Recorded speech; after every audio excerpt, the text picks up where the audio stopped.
Alors, la dernière fois, on a parlé un petit peu de la notion de faciès.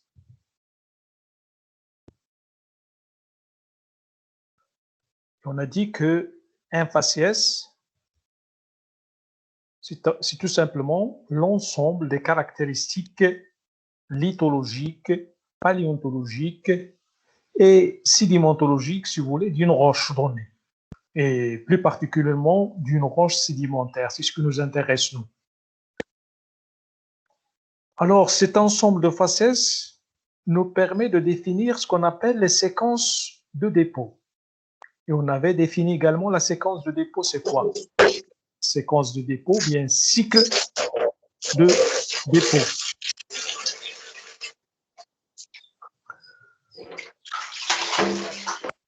Alors, cet ensemble de faciès, comme je viens de le dire, nous permet donc de définir les séquences de dépôt.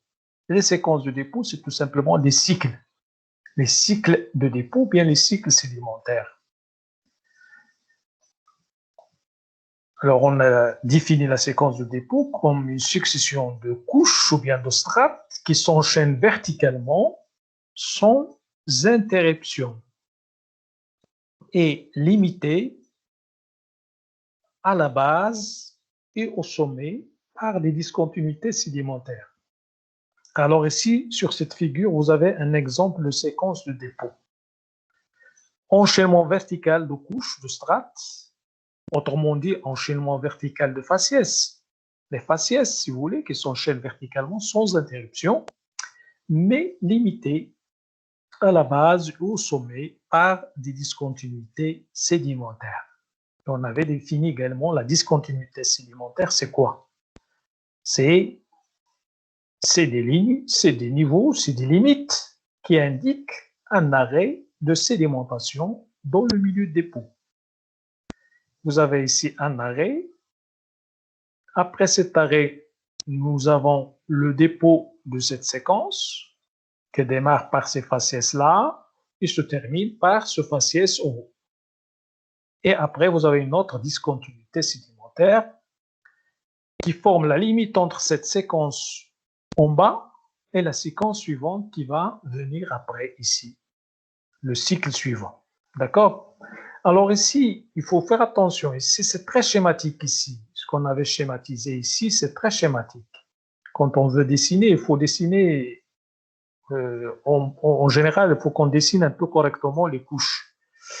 Mais ici, c'est un exemple très schématique de séquence de dépôt. Alors, regardez ici, donc vous avez ici l'échelle de la séquence, c'est métrique à décamétrique. C'est-à-dire une séquence de dépôt, il peut avoir donc une épaisseur d'1 mètre, de 2 mètres, 3 mètres, 10 mètres, 30 mètres, etc. Donc, en général, les séquences de dépôt présentent une échelle ou bien se présentent à une échelle métrique jusqu'à décamétrique. C'est marqué ici. Alors, quand on dessine la séquence, au niveau donc des couches, on essaye de mettre le maximum d'informations que renferment les dépôts. Par exemple, ici, vous avez ces symboles, ces schémas, ces symboles, en gros, indiquent, si vous voulez, c'est les symboles de la faune, c'est-à-dire des organismes, des traces d'organismes ou bien de fossiles qui se trouvent dans les couches. Les traits horizontaux, par exemple, ici, c'est des laminations, les lamines algaires peut-être, les lamines planes horizontales qui peuvent correspondre à des lamines algaires dans les dépôts. Ici, c'est les bioturbations, le symbole, ou bien on schématise les bioturbations, par exemple, par ce symbole. Ici, par exemple, un gastéropode. Ici, des lamellibranches, par exemple, rostre de bélénite, les échinodermes. Par exemple, ici, les échinodermes, ou bien le coraux parfois, etc., etc. Donc, on essaie de symboliser, ou bien de marquer, ou bien de dessiner dans les couches toutes les informations relatives soit au lithofaciès ou bien au biofaciès, c'est-à-dire les fossiles. Alors, bien sûr, on essaie de déterminer le milieu de dépôt milieu de dépôt. Par exemple, ici, c'est marqué plateforme externe. Ici, c'est intervalle marneux. Ici, c'est des marnes. Regardez, c'est tendre. C'est pourquoi donc on fait une entrée comme ça, tendre.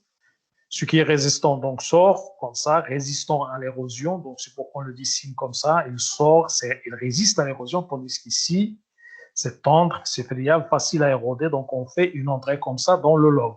Alors, ici, on peut parler également de log lithostratigraphique. Ça c'est un log lithostratigraphique. Mais ici, un log qui représente une séquence de dépôt, par exemple. Alors, j'ai dit donc qu'on détermine le milieu de dépôt à partir, bien sûr, des caractéristiques des dépôts, c'est-à-dire des éléments qui renferment, la nature lithologique, etc. Donc, on essaie de déterminer le milieu de dépôt. Ici, c'est la plateforme externe, c'est-à-dire au niveau de la plateforme, mais dans sa partie un peu profonde, externe. C'est vers le large, c'est profond. Ici, c'est profond.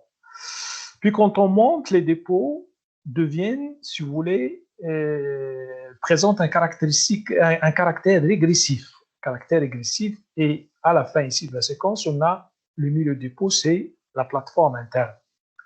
C'est-à-dire, on est parti d'un milieu profond, plateforme externe, vers un milieu peu profond. Bien sûr, ces éléments-là, ces milieux de dépôt-là, on les détermine par des indicateurs. Les indicateurs de faciès, c'est ce qu'on a vu l'autre fois. Indicateurs de faciès, ils peuvent être des indicateurs lithologiques ou bien des indicateurs biologiques ou bien sidématologiques également. Alors ici, on est parti par exemple d'un intervalle marne avec une forme de milieu profond, puis on arrive au sommet de la séquence à des dépôts très peu profonds avec des lamines algaires par exemple, les algues.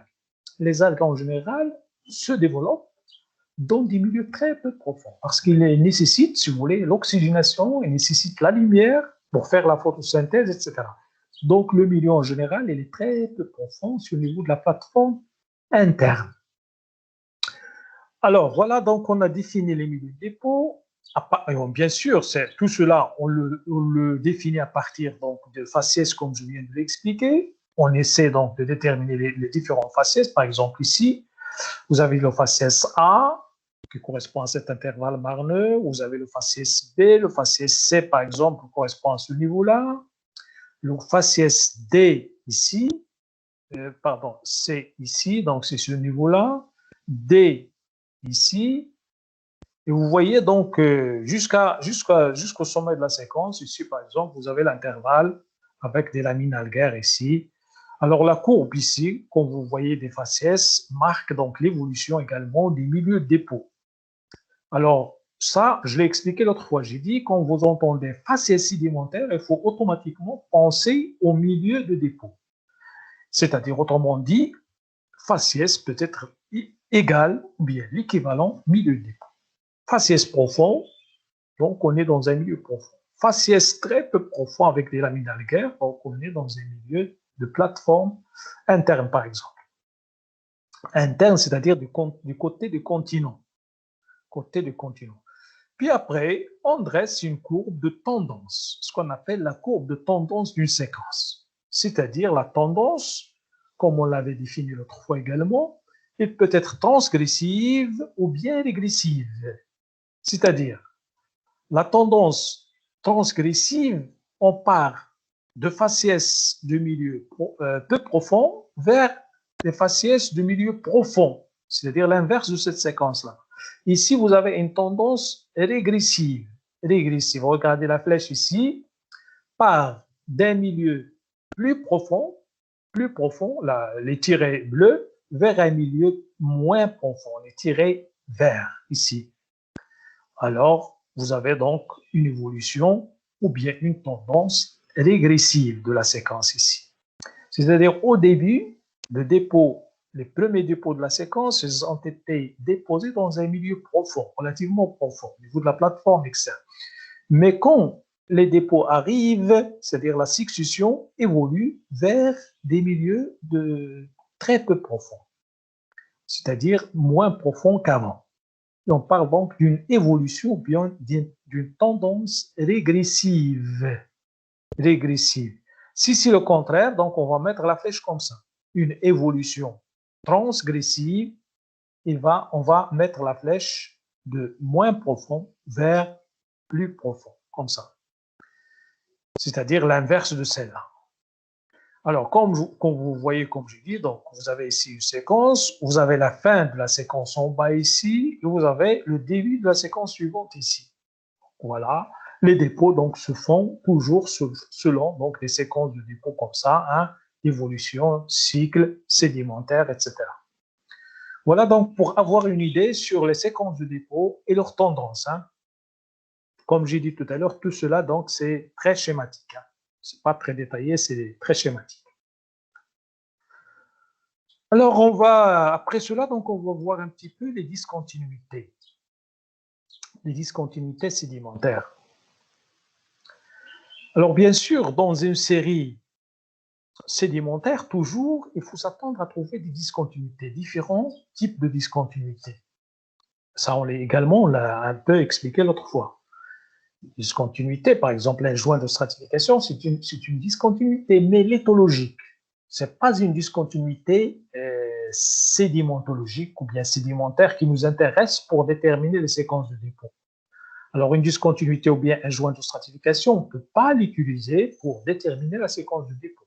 La séquence de dépôt, comme je l'ai expliqué également l'autre fois, une séquence de dépôt est limitée par des discontinuités. Une discontinuité à la base, une discontinuité au sommet, mais des discontinuités sédimentaires. Sédimentaires, c'est-à-dire qu'il faut trouver des indices qui indiquent qu'il y avait un arrêt d'apport sédimentaire dans le milieu. S'il s'agit d'une discontinuité lithologique, on ne peut pas la considérer comme une discontinuité sédimentaire. Il s'agit là tout simplement d'un changement brutal, si vous voulez, des conditions de dépôt. Et on a donc le joint de stratification, bien la limite de stratification. Alors, on peut avoir différentes catégories, si vous voulez, de discontinuité en géologie, ou bien, si vous voulez, en sédimentologie, en stratigraphie plus particulièrement. Alors, vous avez des discontinuités sédimentaires, comme j'ai dit. Ici, absence de dépôt pendant un temps relativement court. C'est-à-dire, il y avait un arrêt de sédimentation dans le milieu de dépôt. Alors là, on parle d'une discontinuité sédimentaire. Il y avait un arrêt d'apport sédimentaire. Discontinuité stratigraphique, généralement, c'est ce qu'on appelle, si vous voulez, des discontinuités ou bien l'absence de biozone. Alors, stratigraphique ici, on se base sur la faune, sur, si vous voulez, l'arrêt, bien l'absence de certaines biozones au niveau des dépôts. C'est ce qu'on appelle donc une discontinuité stratigraphique. C'est l'absence de dépôt appréciable. Absence de dépôt appréciable par, si vous voulez, la faune, c'est-à-dire absence d'une ou de plusieurs biozones. Par là, d'une discontinuité sédimentaire. Il peut correspondre à une discontinuité sédimentaire, purement sédimentaire, c'est-à-dire il y avait un arrêt de sédimentation pendant une biozone ou bien 2 ou bien 3, il y avait un intervalle de temps, comme il peut y avoir le dépôt, mais après il y avait une érosion qui a érodé donc, tout cet intervalle qui correspond donc à ces biozones. C'est ce qu'on appelle donc une discontinuité stratigraphique. Il y a aussi une catégorie qui s'appelle discontinuité diastrophique. Alors cette fois-ci, automatiquement, il y a érosion, il y a déformation. Au niveau de ces discontinuités diastrophiques, il faut s'attendre à trouver donc l'intervention de la tectonique, c'est-à-dire la déformation et érosion. Par exemple, les discordances angulaires, par exemple, sont généralement considérées comme des discontinuités diastrophiques. Absence de dépôt, plus déformation tectonique avant recouvrement par le dépôt suivant.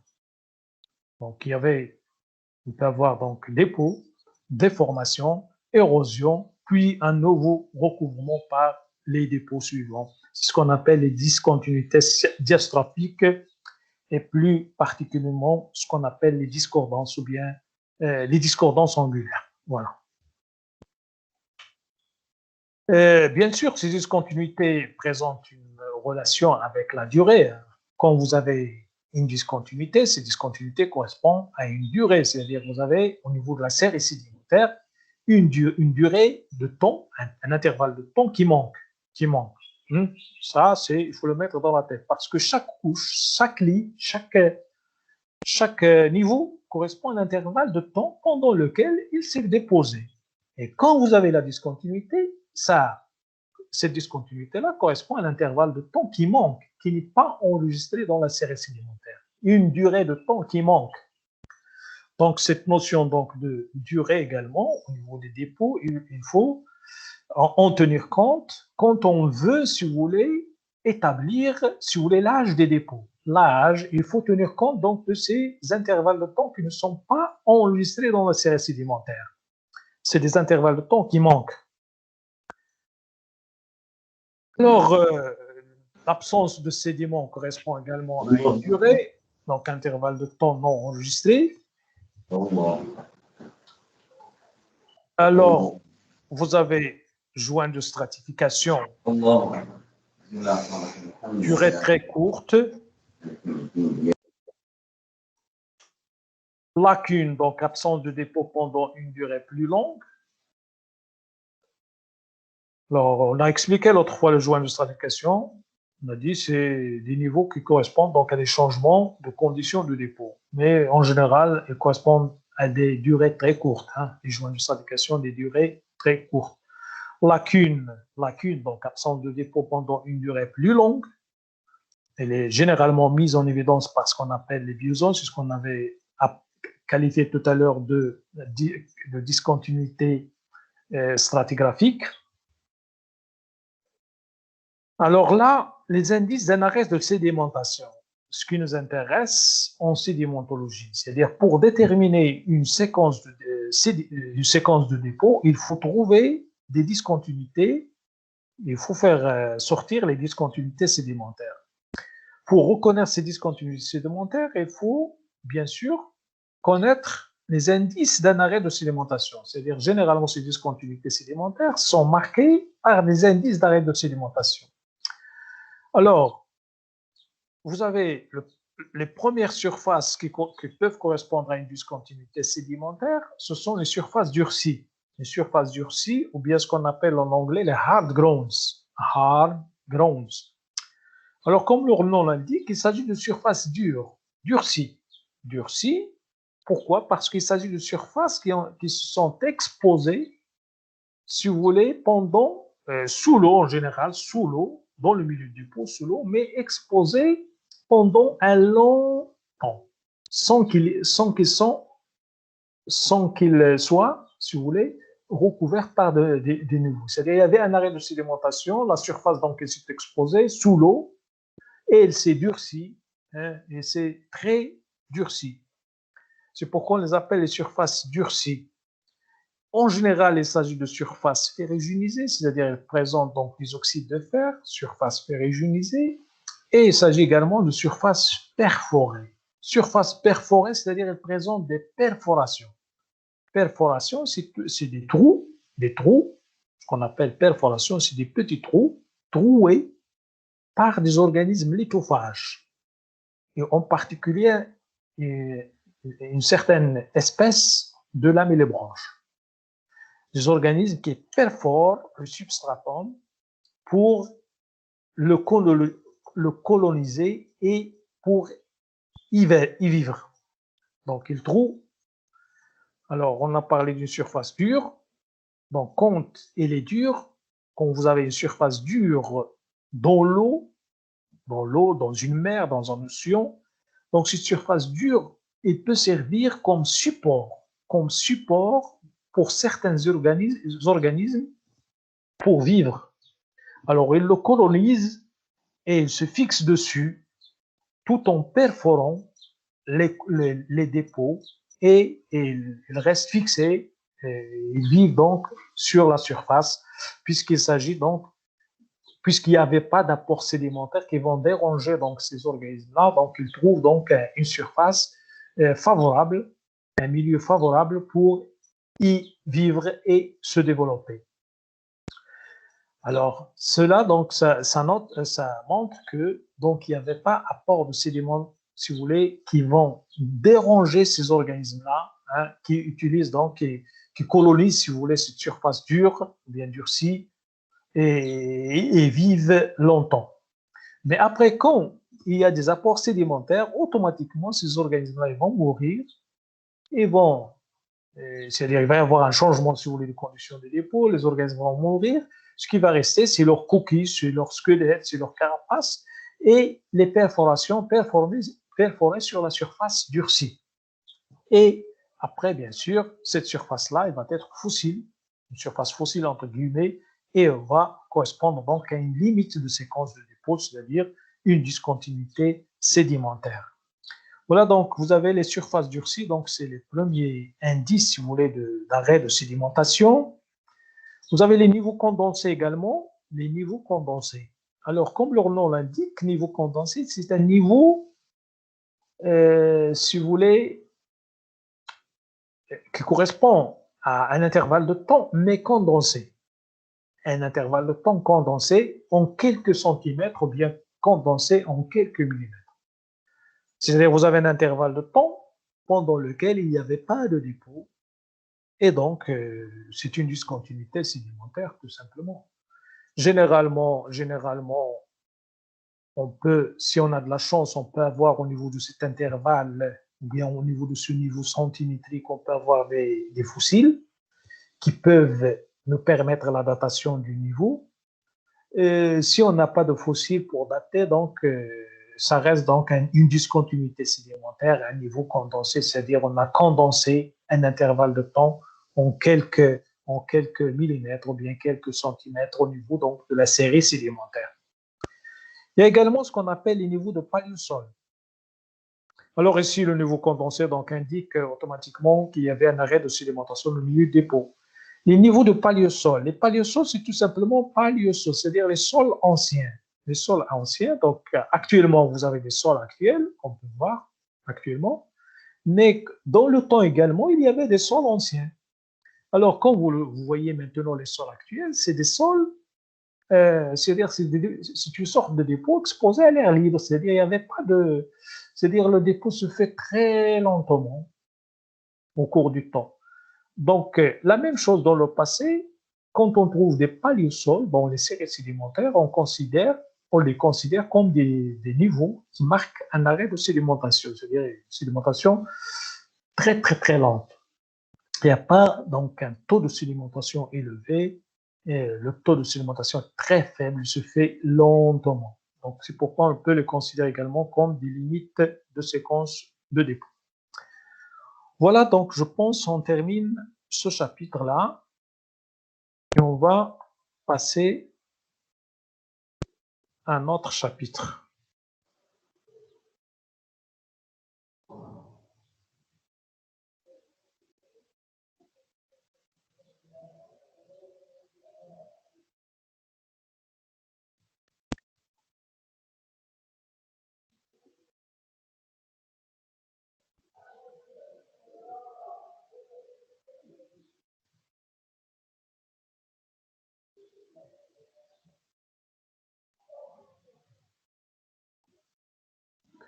Voilà, vous arrivez à voir, s'il vous plaît? Oui, monsieur. Ok.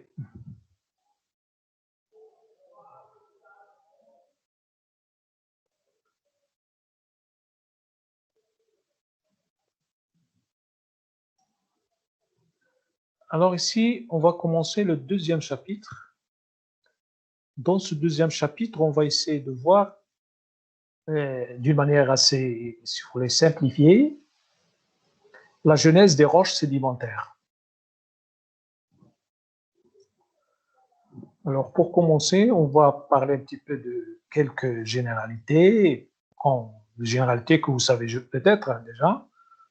Alors, comme vous voyez ici, vous avez 90% de la surface terrestre est couverte par les sédiments ou bien par les roches sédimentaires. Elle est constituée par les roches sédimentaires, 90% de la surface terrestre.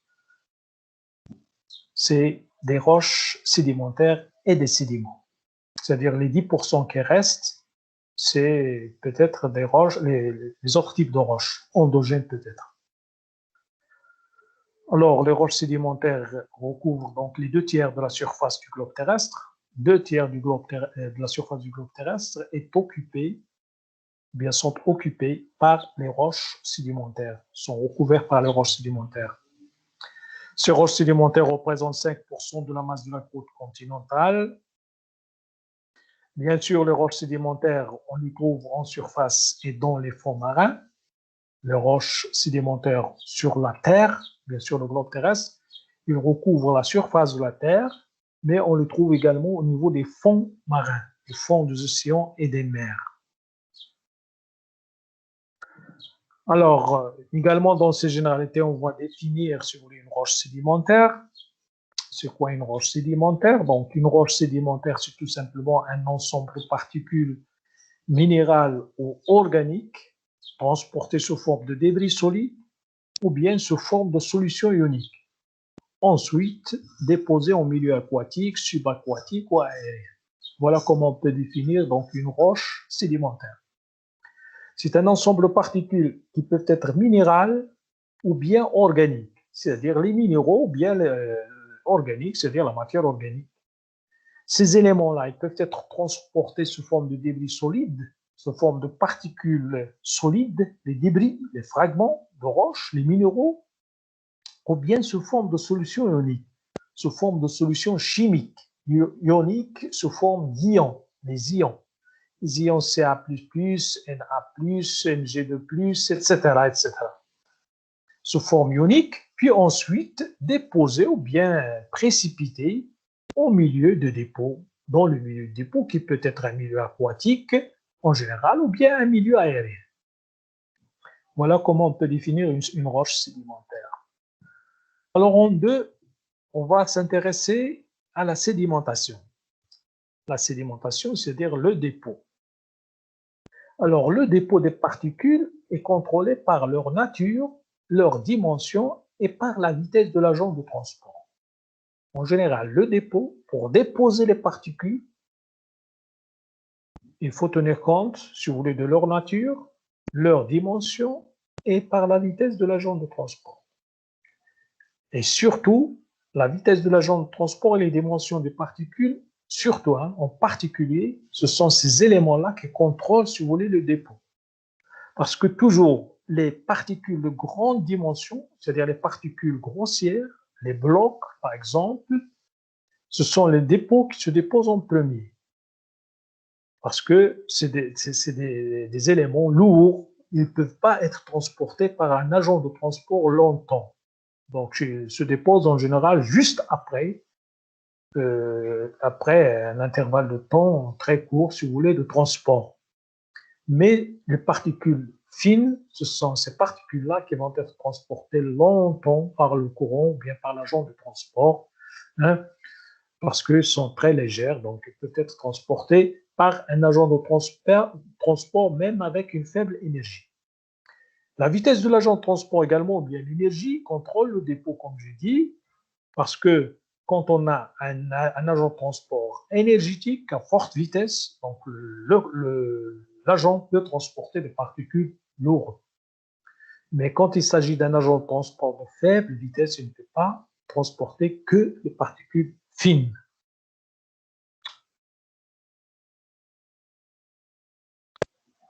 Alors, bien sûr, les particules transportées par un fluide, les agents de transport, c'est des fluides en général, les agents de transport tels que le vent, l'eau, l'eau, le principal. Vous avez également des glaciers, mais les glaciers, ce ne sont pas des fluides, c'est solide. Vous avez les courants marins également.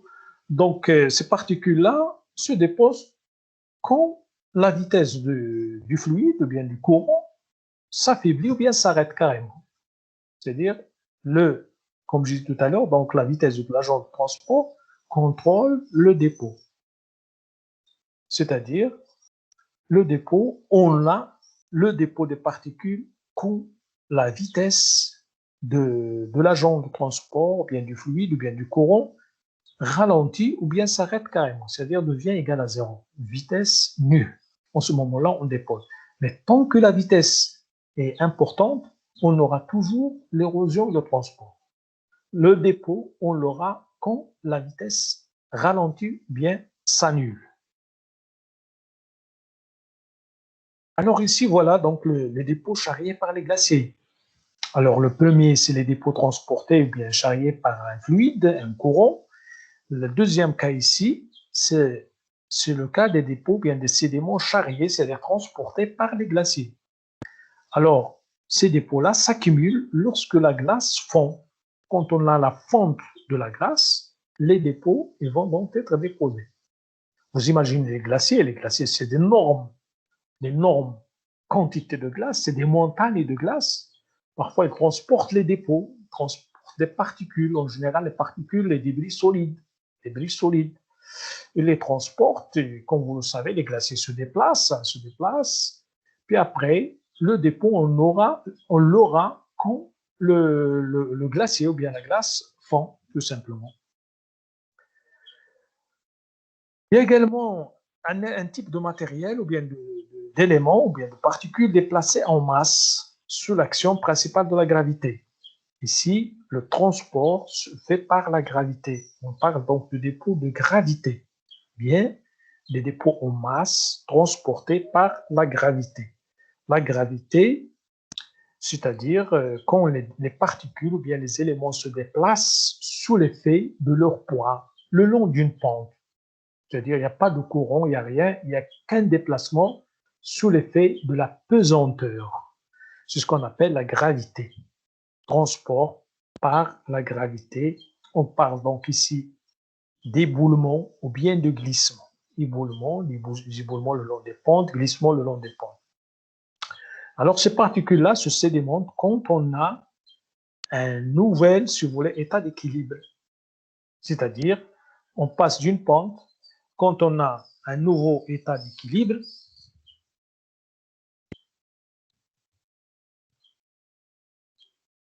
on passe d'une pente comme ça, par exemple.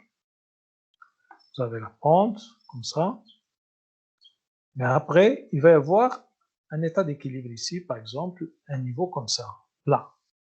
Alors, les éléments ici ils vont donc se déplacer sous l'effet de la pesanteur, comme ça. Et le dépôt, il va se faire ici, au niveau donc de ce niveau plat. On aura donc le dépôt. Donc ici, vous avez le transport. Ici, dépôt, quand on a un nouvel état d'équilibre, si vous voulez, ici, c'est-à-dire quand on n'a pas la pente, c'est-à-dire généralement en bas de la pente. Le dépôt, on l'a généralement en bas de la pente ici. Voilà, si vous voulez, vous avez ces trois cas d'exemples, si vous voulez, de dépôt en fonction de l'agent de transport. En fonction de l'agent de transport qui peut être soit un courant ou bien un fluide, qui peut être des glaciers, qui peut être le transport par la gravité. Transport par la gravité. C'est-à-dire le transport en masse en général. Les substances transportées en solution, cette fois-ci, donc ici, toutes ces substances-là, toutes ces particules-là sont des particules détritiques, si vous voulez, des débris solides. Les substances transportées en solution, c'est-à-dire les solutions ioniques, et pour ces solutions-là, dans le milieu du pot, il va y avoir précipitation. C'est-à-dire il va y avoir une sorte de cristallisation, bien on parle de précipitation. Les éléments ioniques se précipitent. Ils s'accumulent sur un fond lorsque les conditions physico-chimiques sont favorables. Ici, donc, c'est une précipitation. Ici, c'est des phénomènes chimiques qui vont intervenir, si vous voulez, dans la formation des roches sédimentaires.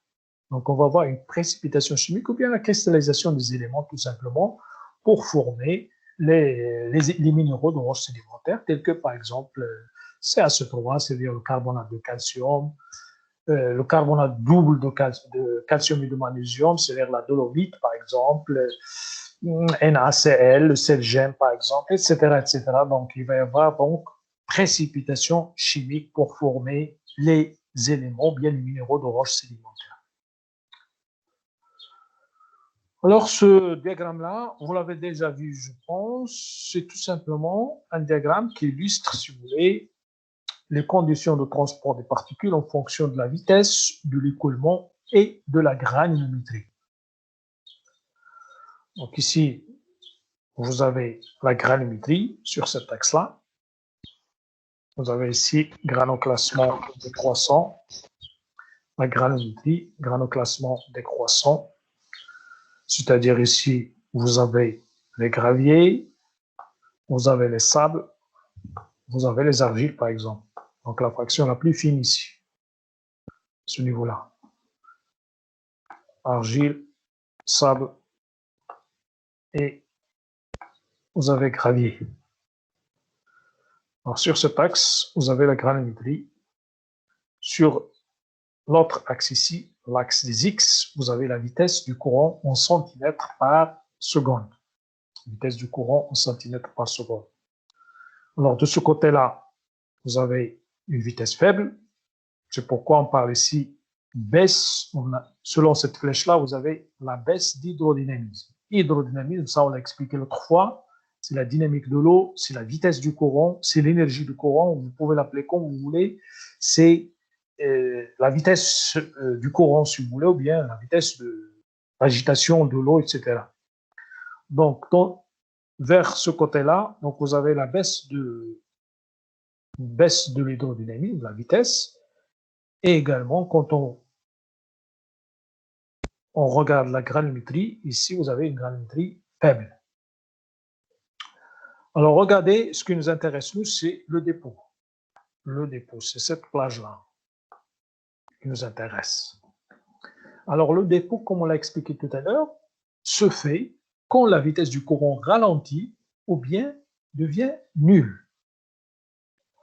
Alors, regardez ce domaine-là. Donc, ce domaine-là, on a le dépôt, si vous voulez, pour des particules fines. Le dépôt peut se faire même quand on a un courant de faible vitesse. Alors ici, regardez, cette partie-là, vous avez toujours le transport. Toujours le transport quand la vitesse du courant elle est moyenne ici et quand la vitesse du courant est faible. Toujours du transport. Parce que ici, regardez ce niveau-là, vous avez en gros les particules fines. Particules fines, donc ils peuvent être transportés par n'importe quelle vitesse du courant. Mais regardez, le dépôt de ces particules fines se fait quand la vitesse presque s'annule, ici, à ce niveau-là. Les particules de taille moyenne, telles que le sable, on peut avoir le dépôt même à des vitesses de 10 cm par seconde. Ici, regardez donc les particules de la taille de sable. Regardez ici. Donc ici, on peut avoir le dépôt de ces particules-là quand la vitesse du courant est inférieure ou égale à 10 cm par seconde, par exemple. Pour les particules grossières, le dépôt, on peut l'avoir même quand la vitesse est supérieure à 100 cm par seconde ici. Parce que c'est des particules grossières. Voilà donc, en grosso modo, la relation, si vous voulez, la relation conditions de transport des particules, la vitesse de l'écoulement et la granulométrie. Ça, donc, c'est un diagramme que vous avez déjà vu peut-être. Mais ici, comme je viens de le dire, nous, ce qui nous intéresse, c'est surtout le dépôt. Le dépôt. Après cela, donc, on va essayer de voir un petit peu les ondes de la sédimentation, c'est-à-dire où se fait la sédimentation. Les ondes, bien les milieux de dépôt, si vous voulez, les ondes de sédimentation, bien les milieux de dépôt. Alors, les ondes de sédimentation, c'est-à-dire les milieux de dépôt, bassin sédimentaire, correspondent généralement aux dépressions qui se trouvent à la surface de la Terre, tout simplement. C'est-à-dire toutes les dépressions qui se trouvent à la surface de la Terre peuvent être considérées comme des zones de sédimentation. Qu'elles soient des dépressions avec de l'eau, c'est-à-dire aquatiques, comme des lacs, comme des mers, comme des océans, ou bien des dépressions aériennes, telles que des déserts, tels que les bas du talus, etc., ou bien les bas de pieds de montagne, par exemple, bien bas de pente, etc. Toute dépression qui se trouve à la surface de la Terre peut être considérée comme une zone de sédimentation ou bien un milieu de dépôt sulfuré. Bien sûr, on trouve ces zones de sédimentation dans différents domaines. Domaine marin, ce que je viens de dire, c'est-à-dire les mers et les océans, pour le domaine continental, les rivières, les lacs, les piémonts, les déserts, et au niveau du littoral. Littoral, c'est-à-dire la zone de transition entre le marin et le continent. La zone de transition, ce qu'on appelle le littoral. C'est marqué ici, le domaine donc de transition entre le marin et le continental, tels que les deltas, tels que les lagunes, les estuaires, etc. Toutes les dépressions qu'on peut trouver au niveau du littoral peuvent être considérées comme zone de sédimentation du domaine littoral. Donc ici, on parle de domaines. Les domaines. Vous avez le domaine marin, avec, plus particulièrement les mers et les océans. Vous avez le domaine continental, avec des rivières, des lacs, les dépôts de piémont, les déserts, etc. Puis le domaine littoral, zone de transition, dans lequel on peut trouver des lagunes, des deltas, des estuaires, des sebkhas, etc. Sur ce bloc diagramme, on peut voir donc ces différents domaines. Vous avez le domaine continental, vous avez le domaine littoral et vous avez le domaine marin. 3 domaines. Marin, mer et les océans, le littoral, lagune, delta, estuaire, sebkha, etc. Puis le domaine continental avec des lacs.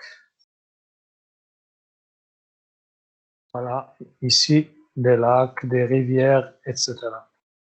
Les piémonts, les glaciers aussi, les glaciers, on peut voir des glaciers aussi dans le domaine continental, etc. Voilà en détail, si vous voulez,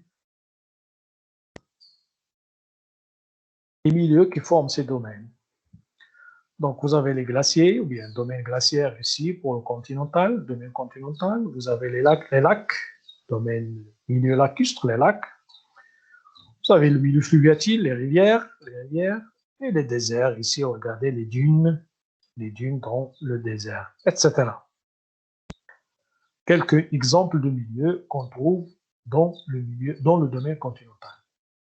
Dans le domaine littoral, vous avez des lagunes, vous avez des sebkhas, comme j'ai dit tout à l'heure, donc ici lagune,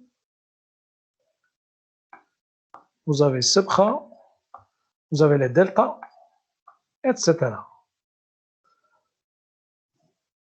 Le rivage, les plages, on peut les trouver également dans le domaine littoral.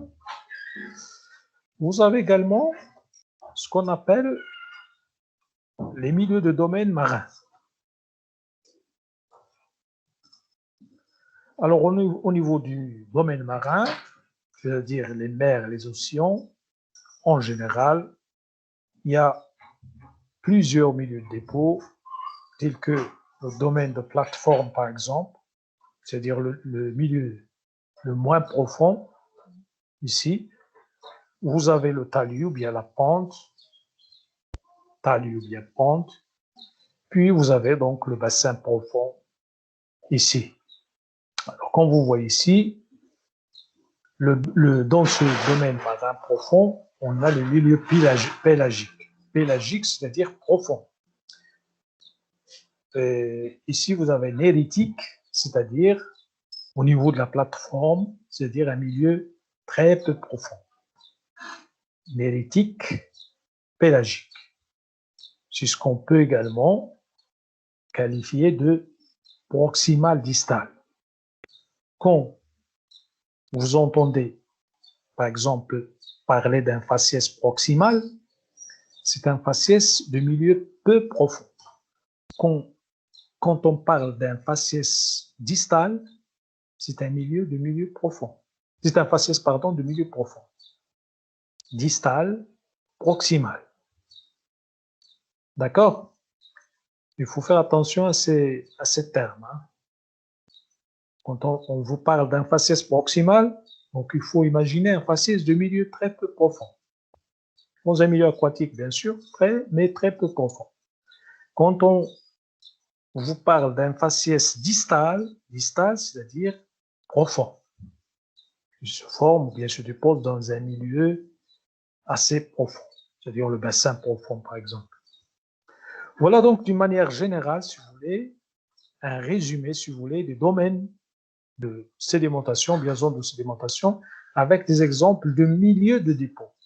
Des exemples de milieux de dépôt. Alors maintenant, on va essayer de voir un peu cette coupe-là, marquée ici par ce trait, ces tirés rouges, c'est-à-dire une coupe lente, ou bien un profil, si vous voulez. Il s'agit là d'un profil longitudinal, si vous voulez, dans les différents domaines de sédimentation, dans différentes zones, si vous voulez, de sédimentation. Voilà ce qu'on a comme profil. Alors ici, vous avez le continent, c'est-à-dire le relief, les montagnes, etc. Continent. Et ici, vous avez les domaines marins, de ce côté-là.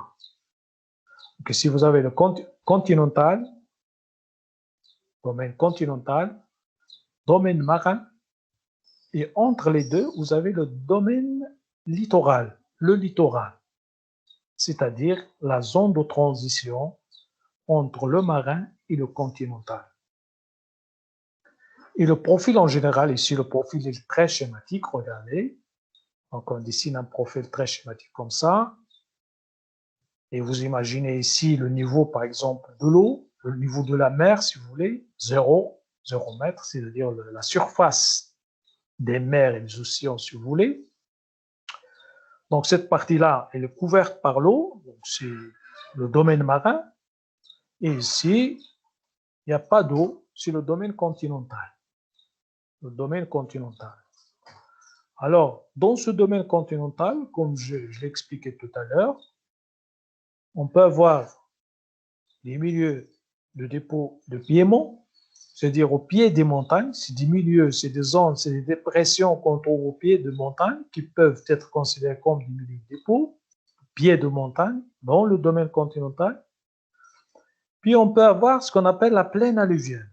La plaine alluviale, c'est tout simplement, là, c'est une zone de domaine continental avec par exemple, le milieu fluviatile, par exemple, milieu fluviatile. On peut avoir également des milieux glaciers, bien des milieux glaciaires dans ce domaine continental. On peut avoir des milieux éoliens, c'est-à-dire les déserts. Milieux aériens, c'est-à-dire les déserts, ça on va le voir en détail après, comme exemple de milieu de dépôt. C'est un milieu où les particules sont transportées et déposées par le vent, essentiellement transportées et déposées par le vent. On parle donc de dépôts éoliens. Et en particulier, ce sont des dépôts de sable, si vous voulez, les sables, particules de sable, qui forment généralement donc des dunes. Ça, on va le prendre comme exemple de milieu de dépôt et on va le détailler après. Bien, donc ici, vous avez le domaine continental, comme je dis. De l'autre côté, vous avez le domaine marin. Alors, en général, dans le domaine marin, comme je dis tout à l'heure, vous avez une partie très peu profonde, c'est ce qu'on appelle, si vous voulez, la plateforme très peu profonde, dans laquelle on peut, si vous voulez, déterminer ce qu'on appelle l'avant-côte, ici, cette partie-là. Puis après cette partie, c'est-à-dire cette avant-côte, on passe au large. Au large, c'est-à-dire le domaine de bassin profond. Alors, le large supérieur, on est toujours ici au niveau du talus, mais le large inférieur, on est carrément dans de grandes profondeurs. Alors, c'est pourquoi ici, j'ai mis ici la plateforme. On peut avoir une plateforme ou bien une rampe. Et ici, vous avez le bassin profond. Je vais vous expliquer la différence. Donc, vous avez ici le bassin profond, c'est-à-dire le large inférieur. Le large, c'est-à-dire profond, côté profond. Puis le large supérieur, c'est le côté peu profond. C'est au niveau de la plateforme et le talus. Alors, la différence entre rampe et plateforme, c'est ce que j'ai dessiné ici. Regardez ici, j'ai fait deux traits. Un trait continu noir pour marquer la rampe. Regardez la rampe. Et vous avez ce trait avec des tirets noirs qui marquent la plateforme. Qu'est-ce que ça veut dire ça? Ça veut dire que la plateforme, vous avez un niveau plat, relativement plat, puis vous avez la pente. Pour la rampe, c'est le contraire. Il s'agit d'un milieu, d'un niveau, si vous voulez, penté. C'est-à-dire il ne se présente pas sous forme plate. C'est un niveau penté depuis l'avant-côte jusqu'au large inférieur. C'est ce qu'on appelle une rampe. Il ne s'agit pas de plateforme. C'est ça la différence entre rampe et plateforme. Voilà donc, grosso modo, si vous voulez, les subdivisions qu'on peut voir au niveau donc de ce profil longitudinal dans les domaines de sédimentation. Alors, voyez maintenant les dépôts, bien les corps sédimentaires qui se déposent, si vous voulez, dans chaque milieu de dépôt.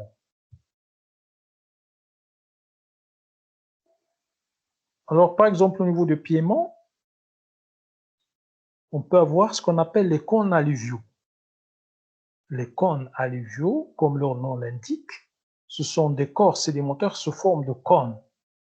Les cônes, c'est-à-dire, ils se présentent comme ça. Un cône, comme ça, par exemple. Avec une partie proximale, une partie distale, etc. C'est des cônes qu'on trouve au pied des montagnes. Au pied des montagnes, c'est ce qu'on appelle les cônes alluviaux. C'est très schématique ce que j'ai fait ici. Hein. Donc aussi, vous avez le cône, donc vous avez l'apex ici, l'apex du cône, sur du côté donc du continent, bien de la montagne. Et vous avez donc cette partie large du cône, c'est la partie distale.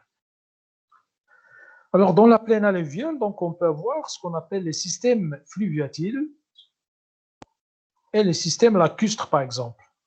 C'est-à-dire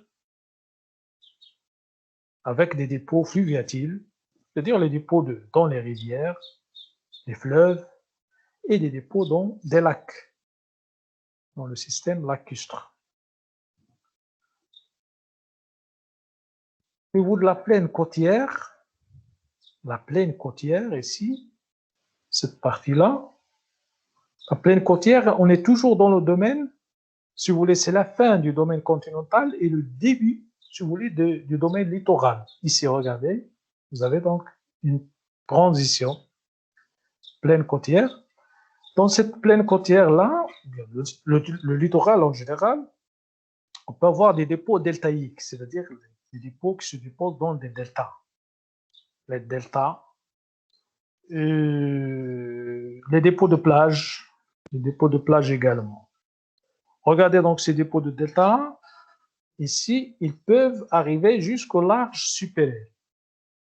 La même chose pour les dépôts de plage.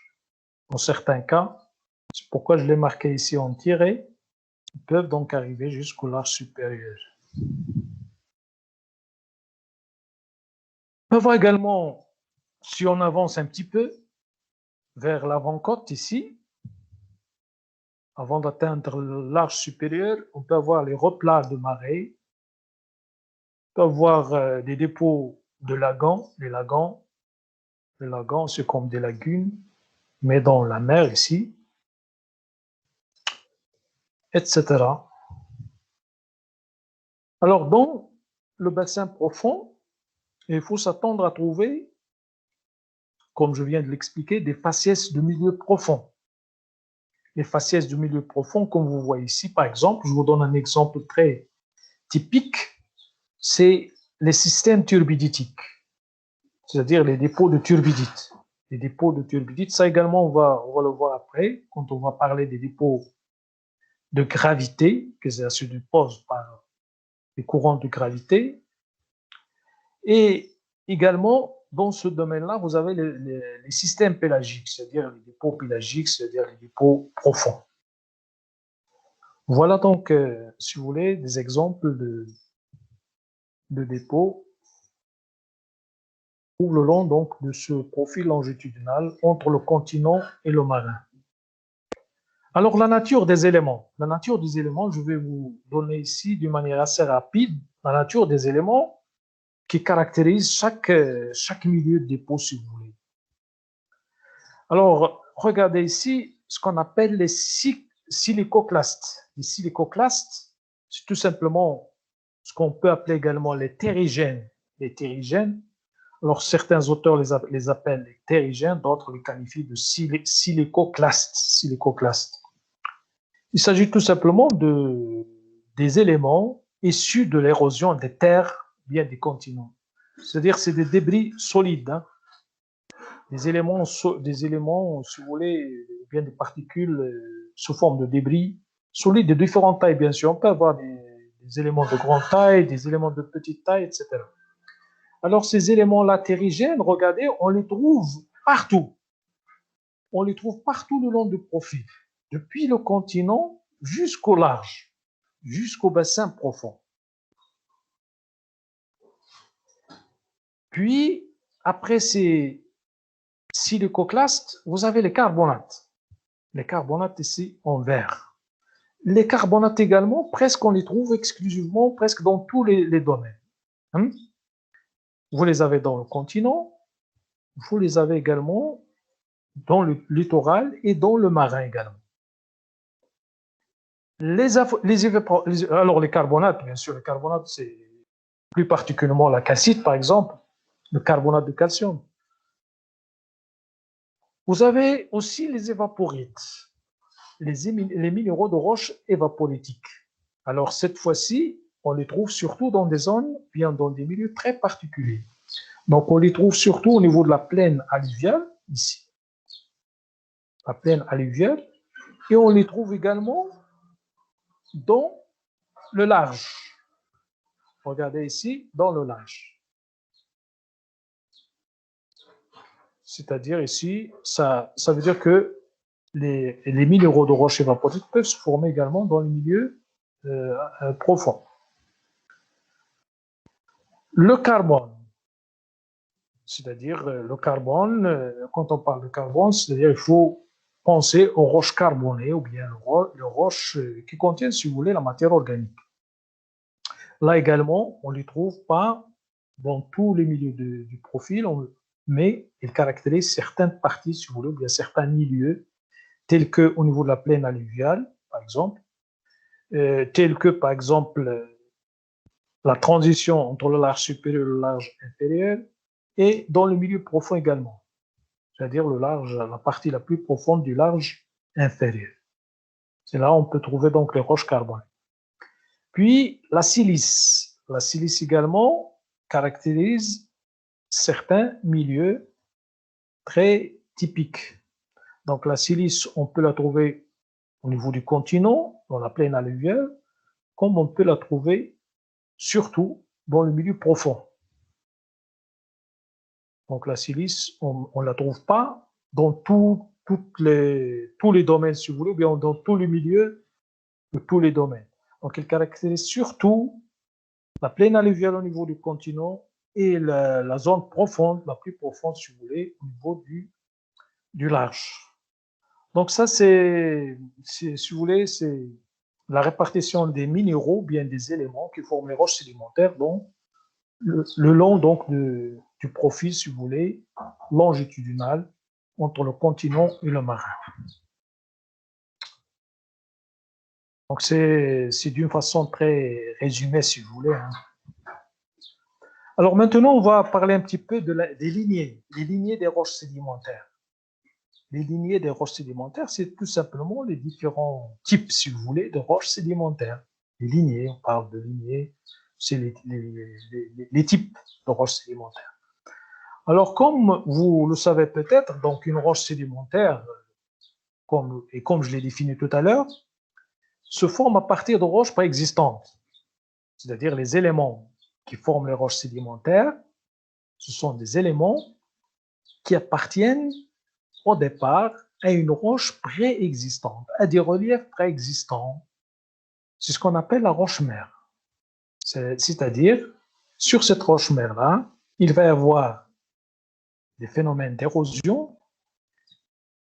Cette érosion-là peut être soit érosion mécanique ou bien physique, ou bien érosion chimique, ou bien ce qu'on appelle altération. Altération. Alors, ces différents types, ou bien ces différents modes d'érosion, ils vont donc libérer les particules. Ils vont libérer les particules sous forme de débris solides ou bien sous forme d'ions chimiques, c'est-à-dire de solutions chimiques. Alors, ces éléments-là, ils vont être transportés, comme je l'explique tout à l'heure, par différents agents de transport vers la dépression, vers notre zone de dépression qu'on appelait donc milieu de dépôt ou bien bassin sédimentaire, milieu de dépôt. Alors, ici, vous avez la roche-mère. Alors, quand on a l'érosion mécanique ou bien l'érosion physique qui domine, hein, on parle ici de ce qui est dominant. En général, on raisonne sur ce qui est dominant. Hein, parce qu'on peut avoir une érosion, c'est-à-dire on peut avoir l'érosion chimique et l'érosion mécanique, mais on peut avoir un des modes qui domine l'autre. Alors, si vous avez l'érosion mécanique qui est dominante, par exemple, ça n'empêche, on peut avoir un peu d'érosion chimique, si vous voulez, altération également, mais si c'est l'érosion mécanique qui domine, on va libérer surtout, à partir de la roche-mère, en gros, on va libérer les débris solides, les particules solides. Alors, ces particules-là, solides, vont être acheminées vers le milieu de dépôt, là où ils vont être accumulés et former donc des sédiments détritiques. Des sédiments détritiques, c'est-à-dire des sédiments détritiques formés en grande partie par des éléments terrigènes ou bien ce qu'on avait appelé tout à l'heure les silicoclastes. Alors, c'est ce qu'on appelle ici la lignée des débris.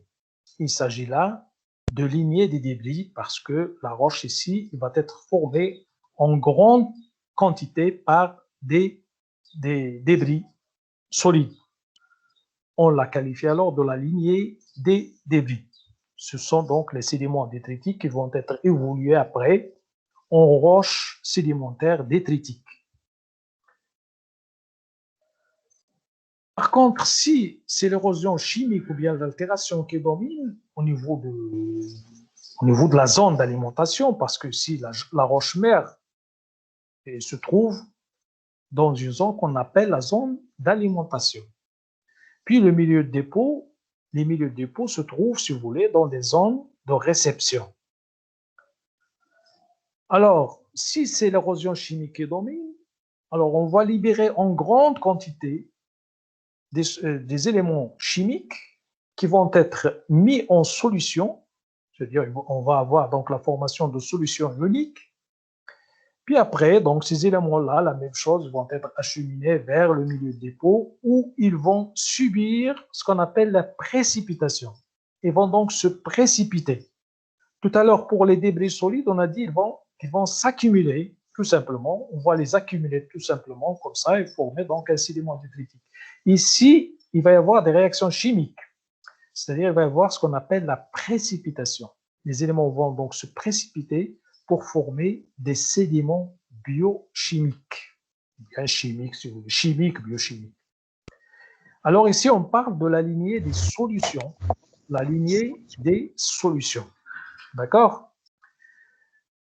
Voilà donc les deux modes les plus importants d'érosion. Mais parfois, on peut avoir l'accumulation de la matière organique. L'accumulation de la matière organique, si on a des éléments riches en matière organique, on peut avoir donc l'accumulation de la matière organique pour former les sédiments organogènes.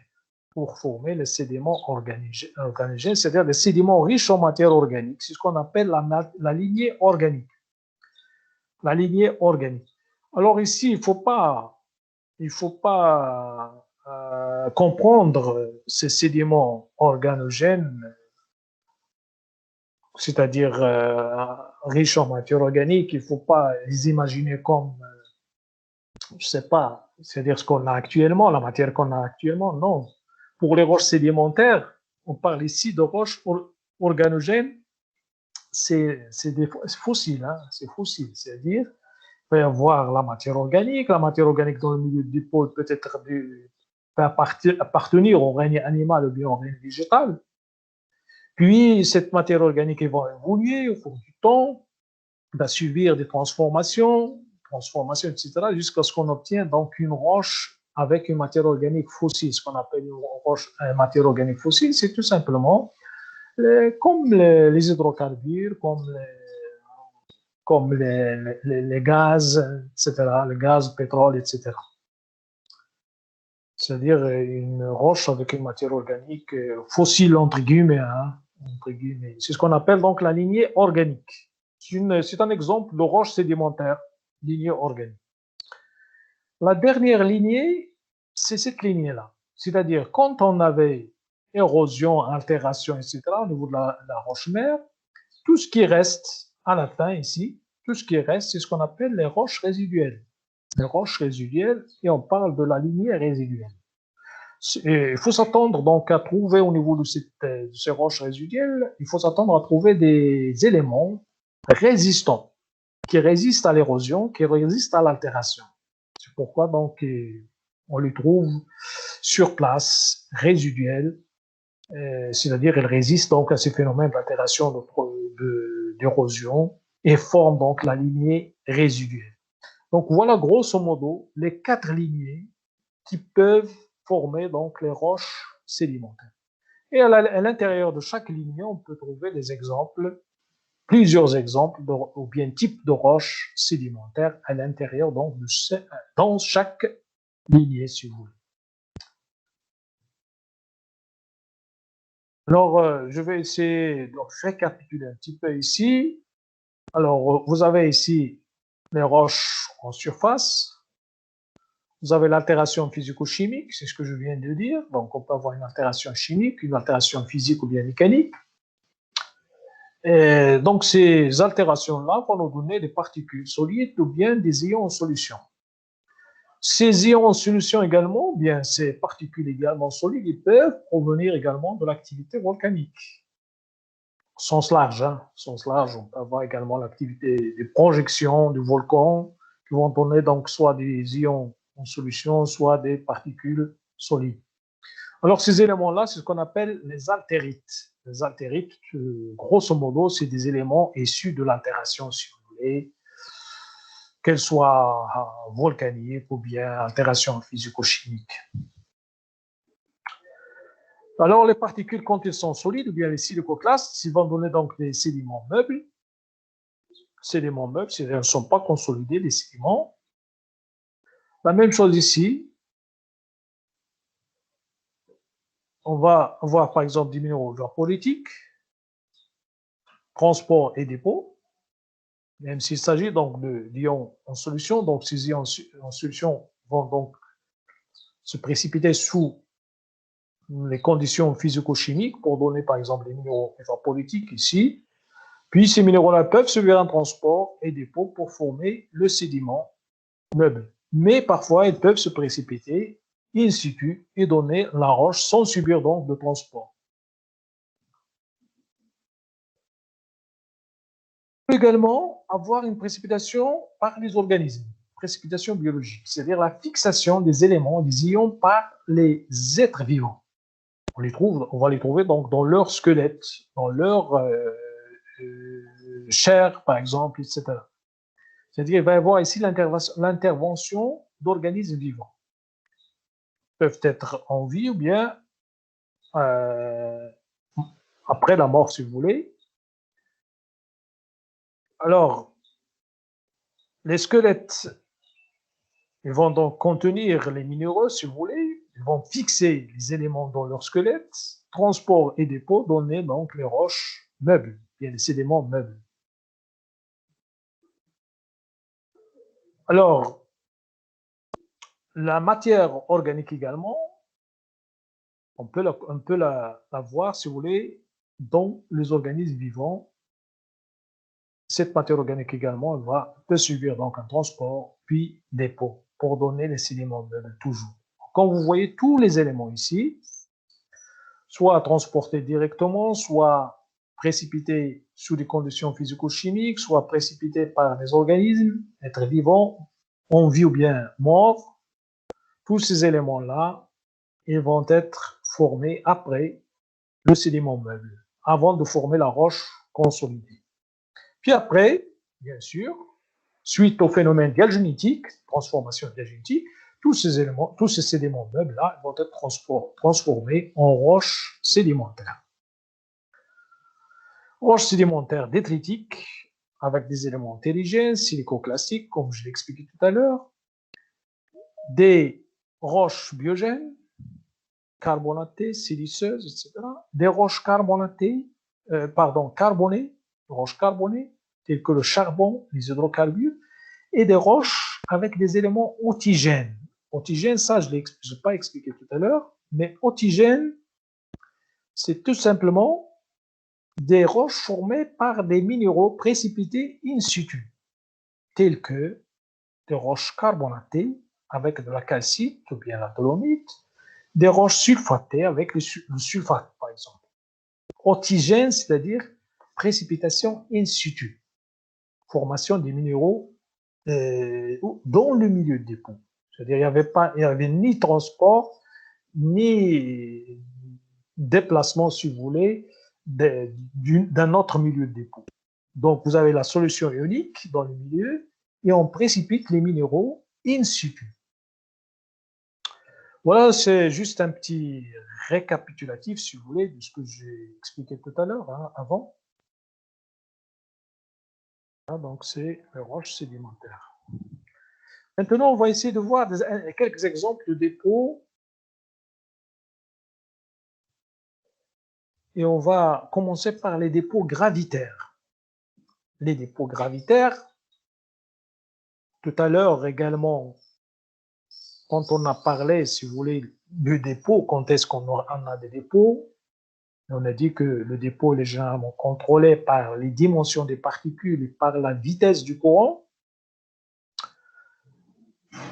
On a dit que on peut avoir des dépôts en masse, ce qu'on appelle les dépôts en masse, déposés sous l'effet de la gravité le long des pentes. C'est ce qu'on va voir ici, c'est cet exemple-là, l'exemple de dépôt gravitaire. Alors, regardez sur ce schéma-là, sur cette planche. Donc ici, vous avez les mécanismes de dépôt sur cette colonne. Et ici, vous avez le type de dépôt sur cette colonne-là. Type de dépôt, mécanisme de dépôt.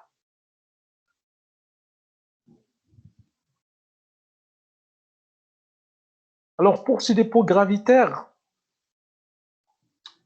toujours il faut mettre dans la tête que pour déposer les particules, il faut tout d'abord avoir une pente. Il faut qu'il y ait une pente ou bien un talus. Alors, le moteur principal de transport, c'est surtout le glissement sur une pente sous l'action de la surcharge et de la gravité. C'est-à-dire ici, les particules sont transportées particulièrement sous l'effet de leur poids et de la pesanteur. C'est-à-dire il n'y a pas de courant, il n'y a pas intervention du courant. C'est surtout le poids des particules et la pesanteur qui permet donc le déplacement, bien le glissement, en général, il s'agit d'un glissement des particules le long de la pente. Alors, vous avez ici le premier exemple, par exemple ici, éboulement. Éboulement. Regardez le schéma ici. Alors ça, c'est le mécanisme, si vous voulez, de transport par gravité. C'est l'éboulement. Éboulement.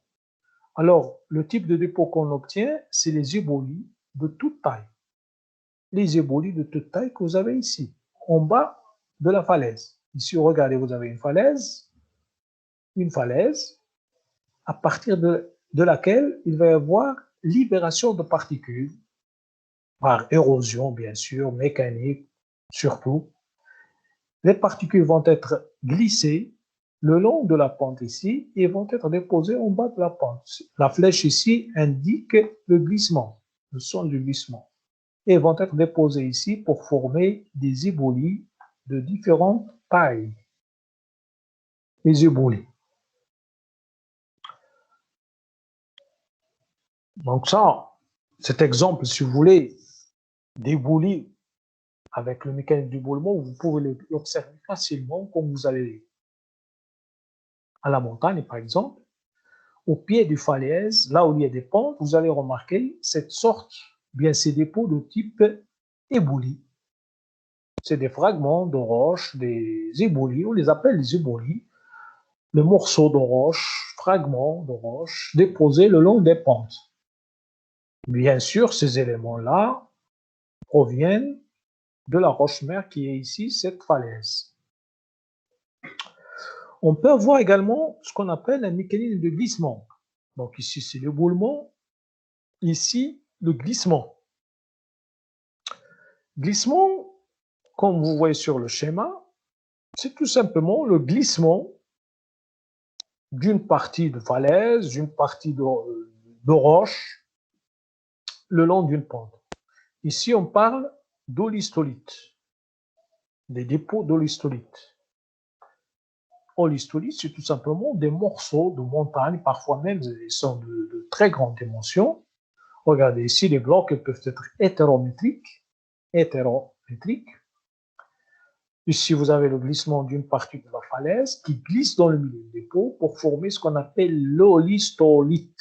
Olistolite, ça, il faut le mettre dans la tête. C'est des morceaux de roche, c'est des blocs de grande taille parfois, qui glissent dans un bassin sédimentaire le long d'une pente. On le trouve après dans des couches comme des blocs étrangers. Dans des couches comme des blocs étrangers, comme ça, à l'intérieur donc des couches. C'est ce qu'on appelle les olistolites. Parfois également, on peut avoir, si vous voulez, le glissement de parties de terrain le long de ce qu'on appelle les failles.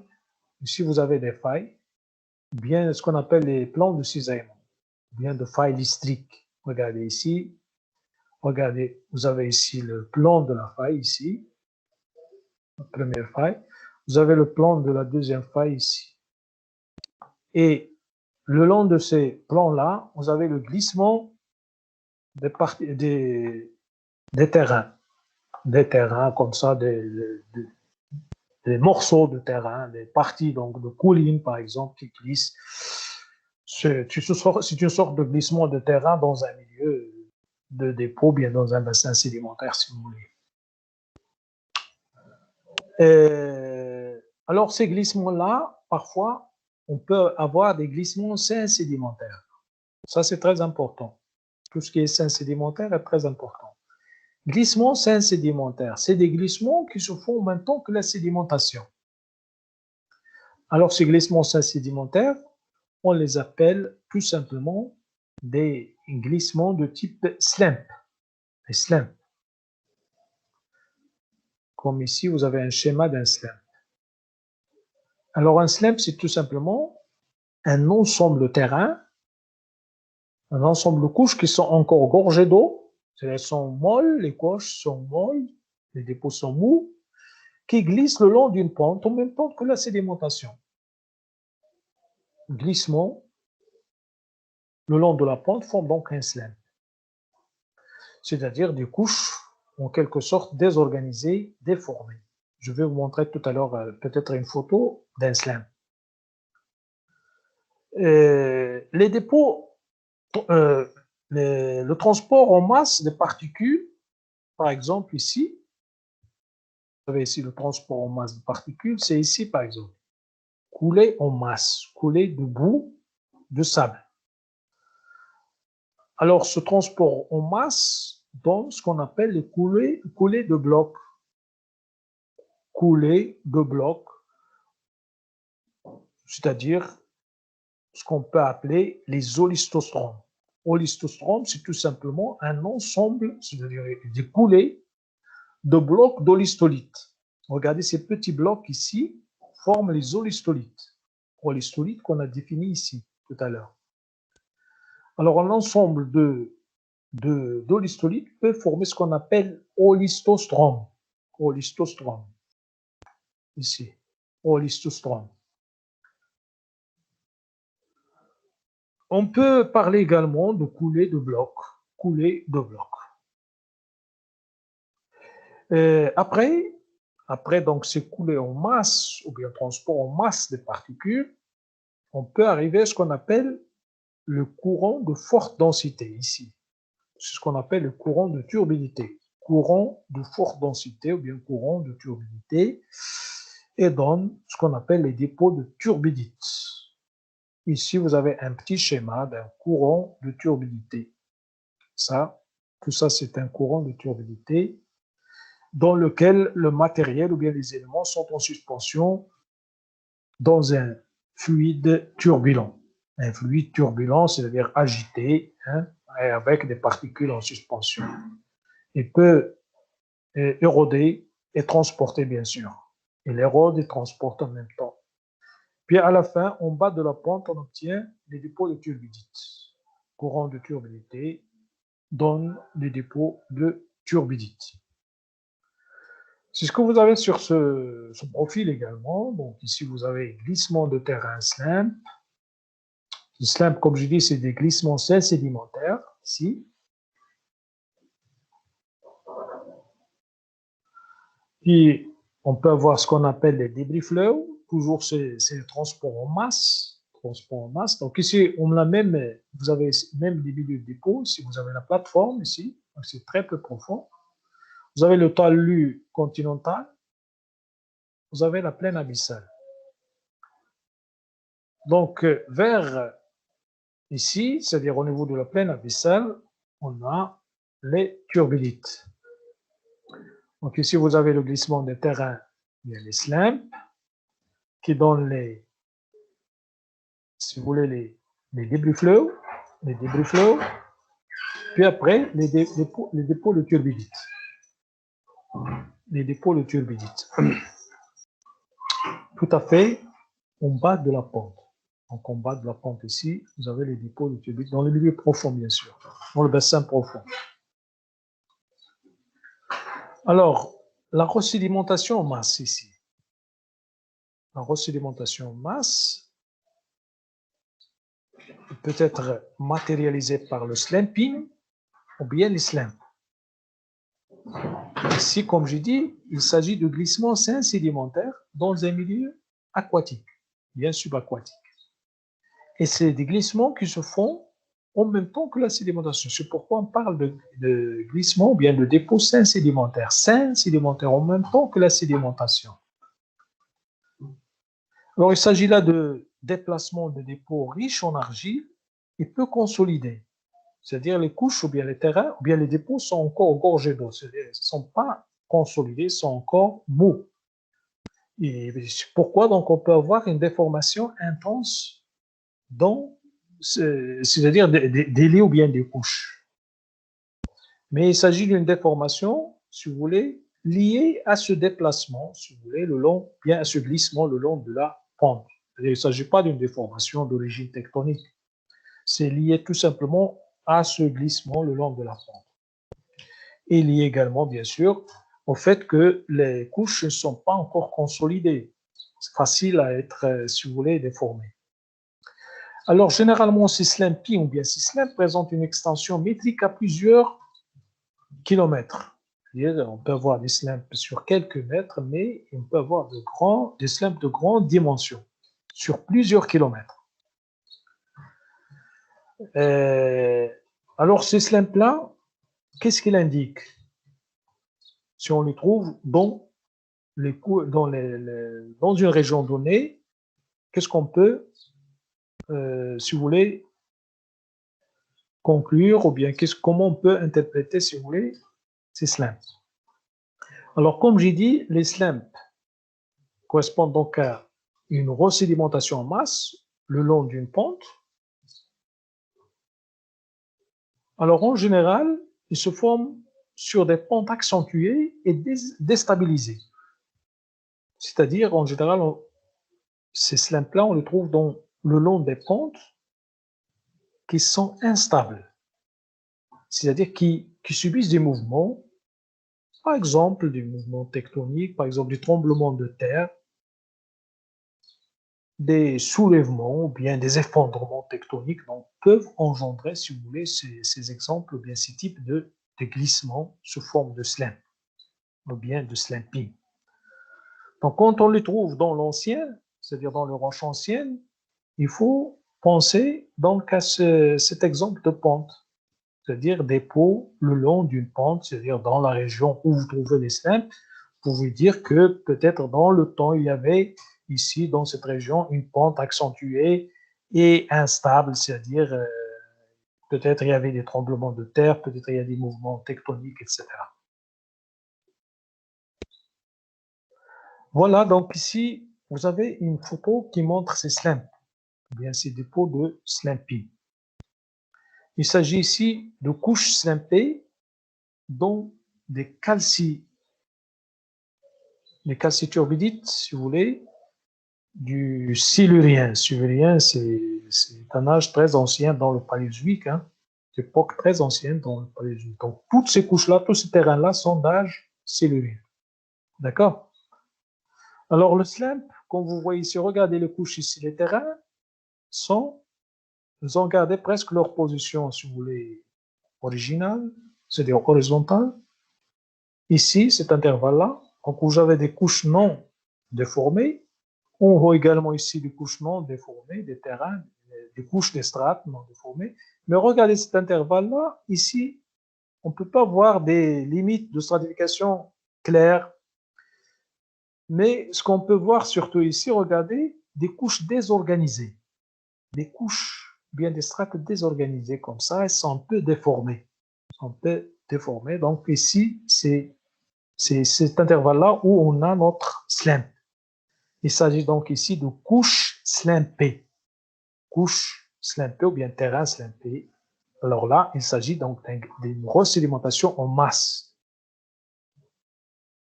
Et il s'agit donc d'un slimp ou bien d'un glissement sédimentaire. Alors pour dire qu'il s'agit donc de glissement sédimentaire, il faut absolument il faut trouver que l'intervalle slimpé est encadré par des terrains non déformés à la base et au sommet. Alors dans ce cas-là, on peut trancher, si vous voulez, et on peut dire qu'il s'agit d'un glissement sédimentaire, en même temps que la sédimentation. C'est un exemple de slimp, hein, ici. Bien de glissement sédimentaire. Alors, après, on peut avoir également des écoulements gravitaires, des écoulements en masse. Alors, dans ces écoulements gravitaires, les sédiments sont en suspension. Leurs déplacements et leurs mouvements sont essentiellement induits par la gravité.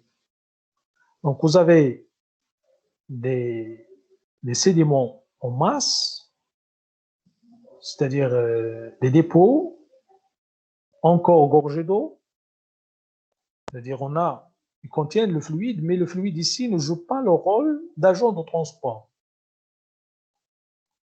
C'est-à-dire le transport se fait uniquement par la gravité, c'est-à-dire par la pesanteur, ou bien par le poids, ou bien la surcharge, si vous voulez, des dépôts le long de la pente.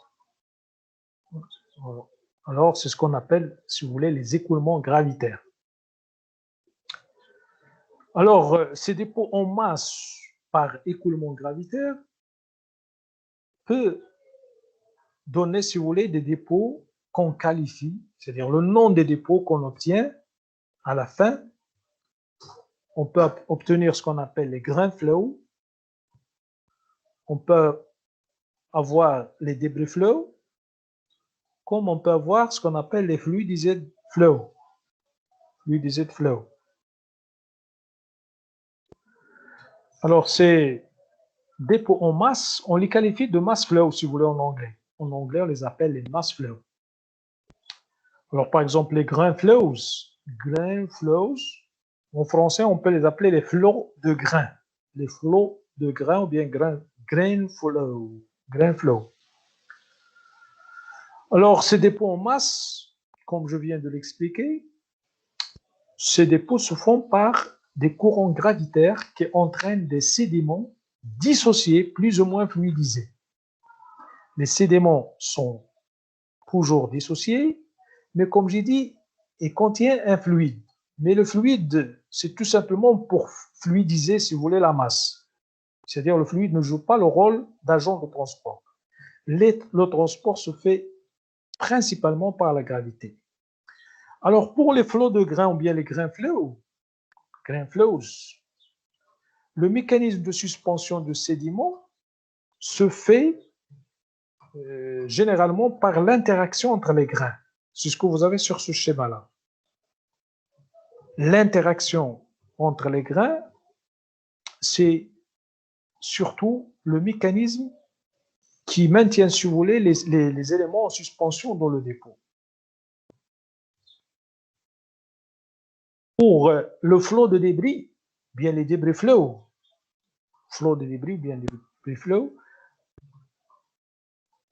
ici, le mécanisme de suspension du sédiment se fait par une matrice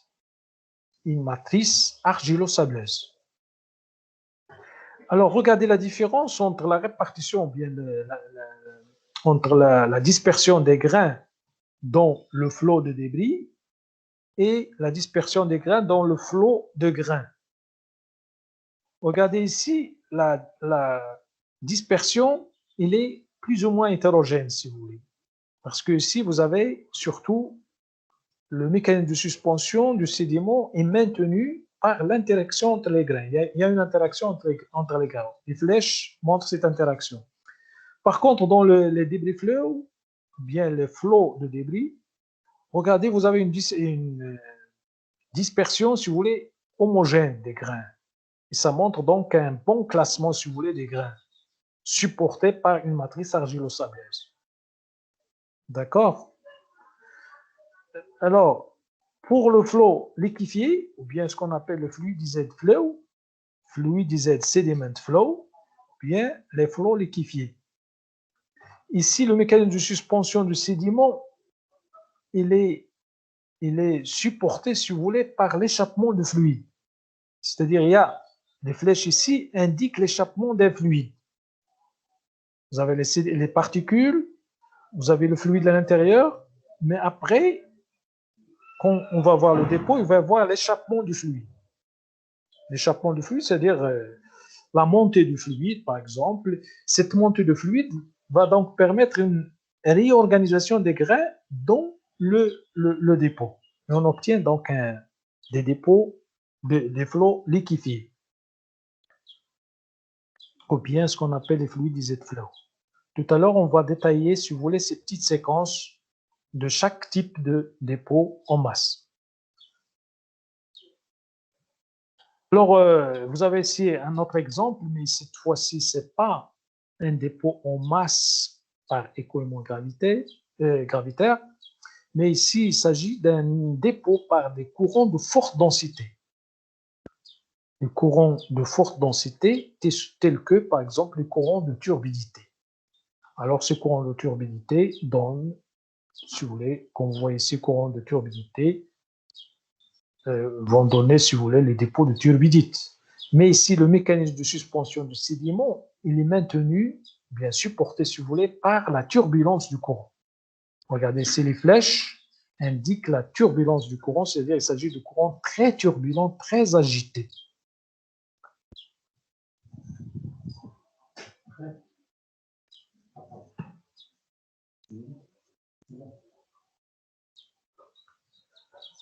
Voilà donc ici, c'est le deuxième exemple de dépôt gravitaire. On va également voir après ces courants de forte densité.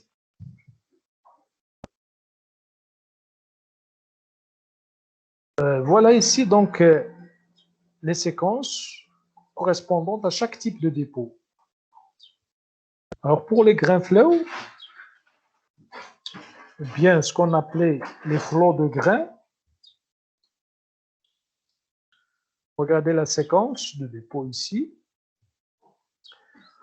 Alors comme il s'agit donc de dépôts gravitaires, donc qui se déposent en bas de pente. Ce qui est gris ici, au niveau de la séquence ici, ça c'est le dépôt original, si vous voulez, du milieu profond. Le dépôt original. Puis vous avez ces injections de dépôts en masse. C'est des dépôts resédimentés, si vous voulez. Des dépôts resédimentés, en quelque sorte étrangères à ce milieu-là. Ils ont été introduits dans le milieu par le courant de gravité, par la gravité, par le glissement, etc. Alors, dans toutes les séquences, vous avez donc ces dépôts, ce gris-là. C'est les dépôts originaux, si vous voulez, c'est les dépôts du milieu profond. Milieu profond, ici, ici. Dépôt original, hein? Ici, ici. Bon, bien sûr, donc, vous avez donc cette partie de dépôts originaux, puis la séquence de dépôt de grains flow démarre par une surface ou bien une base ici. La surface, base, irrégulière. Regardez, la base ici, elle est irrégulière, elle n'est pas régulière. Elle n'est pas comme ici, elle n'est pas plate, elle n'est pas horizontale, par exemple, comme ici. Il est irrégulier. Donc, cette irrégularité de la base ici est due à l'érosion. Ici, il y avait une érosion. Alors, on a des injections et vous avez érosion. Injection ici, érosion. On parle donc d'une surface irrégulière, une surface érosive parce qu'il y a d'érosion. Puis, en montant dans la séquence, c'est-à-dire ici, c'est la base de la séquence ici. Base de la séquence. Ici, c'est le sommet de la séquence ici. C'est la base, donc irrégulière, érosive. En montant dans la séquence, on a une petite orientation, si vous voulez, des grains parallèlement à l'écoulement. Ici, donc ça, vous ne pouvez pas la justifier ici sur le schéma, mais vous avez une orientation des grains plus ou moins orientés. Quand on monte vers le haut, il n'y a pas de granoclassement. Parce que ici, l'orientation, en fait, on va désigner par cette orientation un granoclassement. Granoclassement, il n'est pas clair, il n'est pas très clair.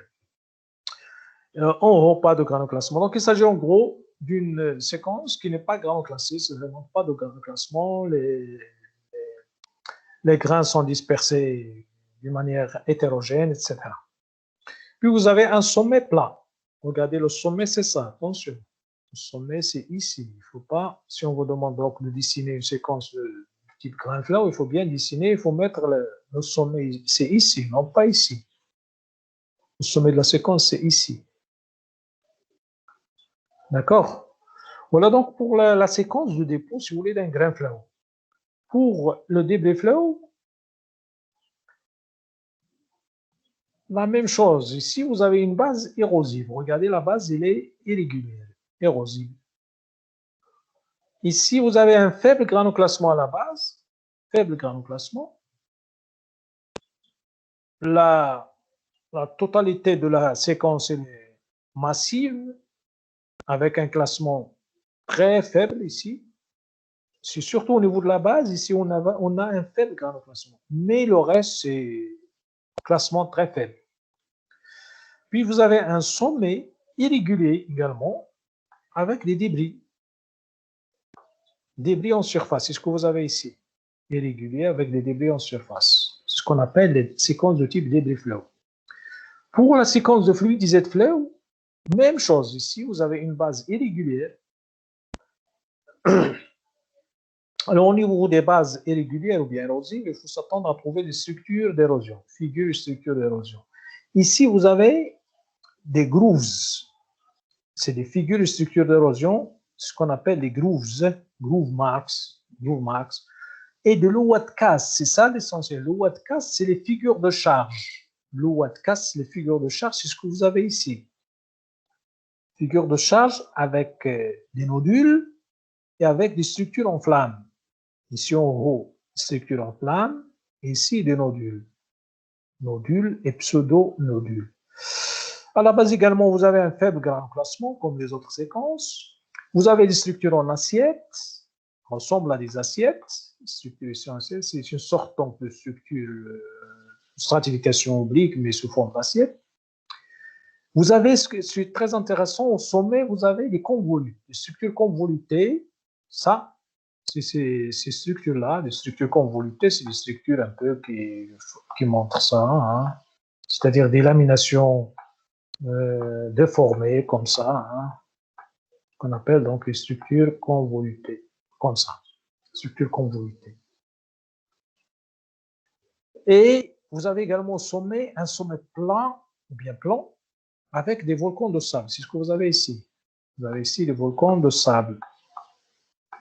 Ici, volcans de sable. Alors, les structures convolutées, c'est généralement, comme j'ai dit, des laminations déformées. Des laminations, peut-être avant, c'était des laminations horizontales comme ça, mais puisqu'il s'agit de la montée des fluides, à monter, vous avez une pression, montée des fluides comme ça, ces fluides-là vont exercer une pression et ils vont déformer ces laminations horizontales pour donner les structures convolutées que vous avez ici. Voilà donc pour les trois exemples, si vous voulez, de dépôt en masse. Alors je pense on va s'arrêter ici.